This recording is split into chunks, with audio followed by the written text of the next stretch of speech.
In February 1916, with half the world at war, a schoolgirl in Brooklyn, in the still neutral United States, wrote a letter to a newspaper, enclosing a dime. She wrote, "Dear Sir, I read in your paper every morning a lot about preparedness. My grandpa and great-grandpa were soldiers. If I was a boy, I would be a soldier too. But I am not, so I want to do what I can to help. Mamma gives me a dime every week for helping her. I am sending you this week's dime to help build a battleship for Uncle Sam. I know a lot of other kids who would give their errand money if you would start a fund." She ended, "I am true blue American and want to see Uncle Sam prepared to lick all creation like John Paul Jones did. P.S. Please call the battleship America." She was 13 years old, and her name was Marjorie Sterrett. She was the girl who wanted to buy America a battleship. Marjorie Sterrett was born on 29th May 1902 in the town of Silver Creek on the shores of Lake Erie in New York State. When Marjorie was 9 or 10, her mother remarried, and the family moved to Brooklyn to be near her stepfather's work. Marjorie's stepfather was Thomas Sterrett, a veteran of the 1898 Spanish-American War, a member of the United States Marine Corps, and a journalist by profession. He plays a big part in the story of Marjorie's Battleship Fund. His work took him to Brooklyn Navy Yard, but he was based at the Marine Corps Recruiting and Publicity Bureau at 117 to 119 East 24th Street in Manhattan. By the beginning of 1916, Marjorie was living at the western end of St. John's Place, Brooklyn, with her mother, stepfather, and her much younger half-sister, Ruth. She seems to have lived a quiet and regular life, going to school at what was then Public School No. 9 in Brooklyn, helping her mother around the house, going to the movies, studying and reading, and learning about the troubled world in which she was growing up. But in February 1916, she wrote her letter to the paper, and was suddenly famous. By the time Marjorie wrote her letter, the First World War had been underway for about a year and a half. In the United States, the initial determination to remain neutral and stay out of the fighting was giving way to increasing sympathy for the Allied cause against Germany. Many people argued that greater U.S. involvement in the war represented the correct moral choice. The administration of President Woodrow Wilson had already increased American support for the Allies, and would continue to do so during 1916, while maintaining an official policy of neutrality and rejecting calls for the United States to join directly in the war. The preparedness movement, led by former military officers and leading business figures, and supported by the former President Theodore Roosevelt and other prominent Republicans, played an important role in arguing for building up the nation's armed forces and being prepared for U.S. involvement in war if it should come. The advocates of the movement were effective propagandists, able to organize large-scale public events like this Preparedness March and cultivate great support in the press. The word preparedness was everywhere on the news pages, with advertisers, too, very ready to exploit its potency.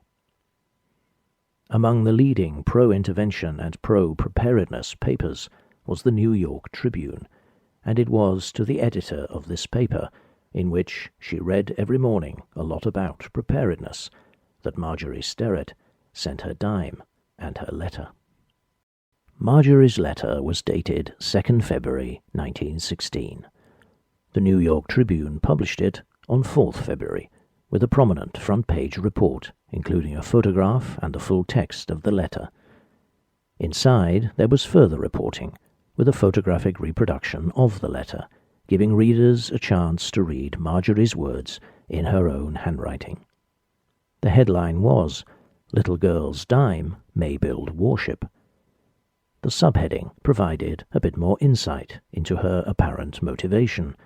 Child, tired of funds for foreigners, starts one for own United States. Marjorie herself is quoted as saying that she just got tired of all these funds for Belgium and everything, and when it came to America, nothing doing. So she decided that what the United States needed was a battleship, and if enough children like her who cared about preparedness put their dimes together into a fund, they would raise enough money to pay for it. I just wrote the letter, she explained, because I thought maybe other children would like to give money if they knew where to send it. The reference to John Paul Jones, father of the United States Navy, in her letter was not at random, as she and her classmates had learned about him and other stirring episodes of American history at school. Everyone should come together, inspired by history and patriotism, even children Marjorie describes as foreign. She explains that in her class, most of the girls are foreigners, but they ought to be proud of America too. The Tribune's report describes Marjorie as a true blue American, and explains that her family is distinguished by patriotism and naval heroism, with several ancestors who distinguished themselves in their country's service. The story ends with a quote from Thomas Sterrett, in which he summons up a warning from history and makes a point of using the word prepared. The little girl is an American all the way through, and if her little letter can do anything to rouse other children who have patriot blood in their veins, I shall consider the dime well invested. I served in the Spanish War, and I know just how well prepared we were then for a great war. According to these newspaper accounts, Marjorie's action was spontaneous, and she was surprised by the scale of the reaction. But perhaps Marjorie's original letter was not quite as spontaneous as the press made it out to be. We will never know how far it may have been her own idea, but it is clear that right from the beginning she was at the center of a carefully managed publicity campaign. The speed with which the Dime for a Battleship campaign spread across the country suggests that the ground had been prepared in advance by Thomas Sterrett. He had journalistic skills and experience, strong connections in the newspaper industry, and powerful allies at the Tribune, a natural genius for spotting a story with potential and generating publicity, a key role in recruitment and news management for the always image-conscious and publicity-savvy Marine Corps, and he was, of course, a strong advocate of preparedness. Certainly no time was wasted capitalizing on Marjorie's letter and her patriotic gesture. The Tribune followed up the story on the following day, 5th February 1916, reporting that lots of contributions, not just dimes, but dollars, were coming in to her Battleship Fund, which the newspaper was now administering. There was a new photograph and a new angle.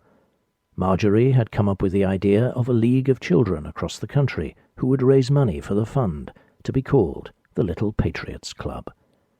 She had written a letter to Theodore Roosevelt, described by the paper as her hero, suggesting that his grandson should get involved.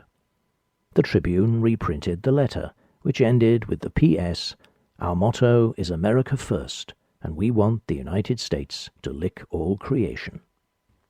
Roosevelt, who always knew a good thing in public relations when he saw one, immediately replied to Marjorie and contributed $1, consisting of a dime for each of 4 actual and 6 potential grandchildren, and declared his support for Marjorie's patriotic efforts to put our country in shape to fear God and take her own part. That phrase was not chosen at random. It was the title of his new book. The Tribune put this all over its front page on 8 February 1916, while inside the story continued with photographs of Roosevelt with a grandchild and of Marjorie Sterrett visiting Brooklyn Navy Yard while wearing her father's Marine cap and posing between the guns of USS Washington. Marjorie was even able to meet Roosevelt in person on 11th February. He called her Mabel and expressed his support for her fund, and she called him a dandy. The Tribune reported at length on all this in its 12th February edition, and listed the latest contributors to the fund and the total so far, $366.37. Not everyone was supportive of Marjorie or her battleship fund. A fellow schoolgirl patriot wrote that a battleship is no honor to a nation. Good patriotism means a good democracy, and not war, maddened slaughter. The American Socialist, newspaper of the American Socialist Party, called her the schoolgirl militarist.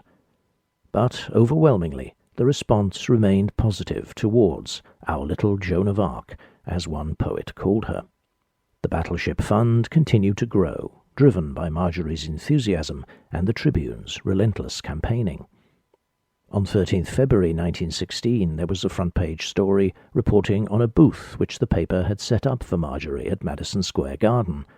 Captain Marjorie Sterrett, in command of the battleship America, captured Madison Square Garden yesterday afternoon.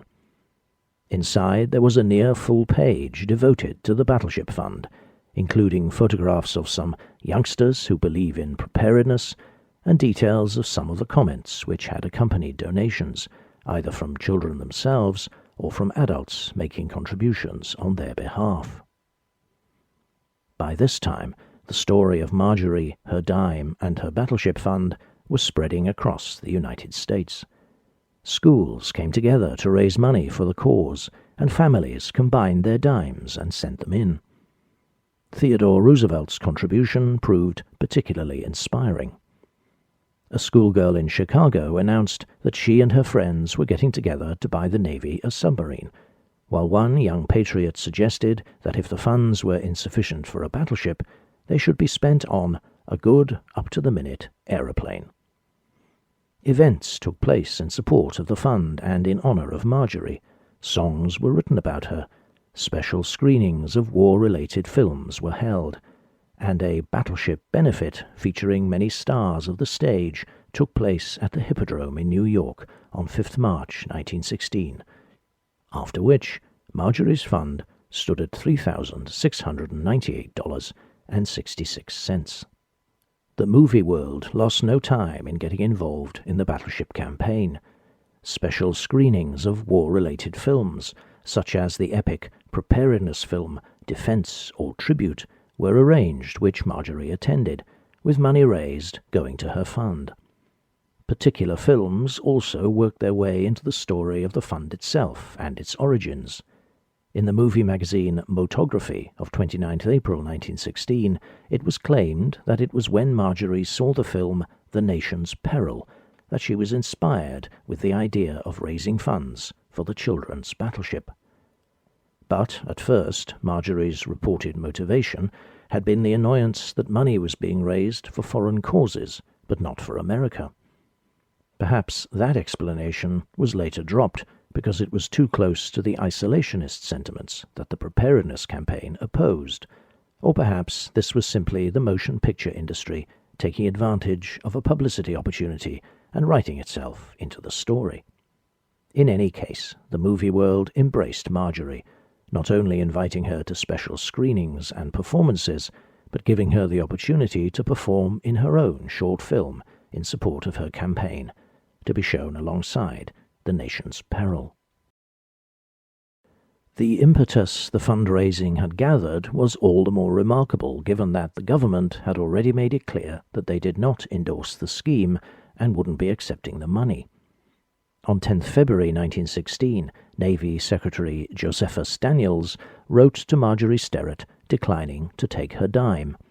He praised her patriotic action as commendable, but explained that the revenue required for naval construction had to be obtained by taxation in the usual manner, rendering individual contributions unnecessary, and he urged her, like a good citizen, to pay her taxes. The Battleship Fund campaign was, of course, part of the wider preparedness campaign, the whole purpose of which was to force a reluctant administration to invest in bigger and better U.S. armed forces, so Daniels' refusal did not make the slightest difference. The campaign continued, and the funds piled up. By the time the campaign was officially wound up in November 1916, Marjorie's Battleship Fund, made up of a huge number of individual contributions, amounted to $22,178.57.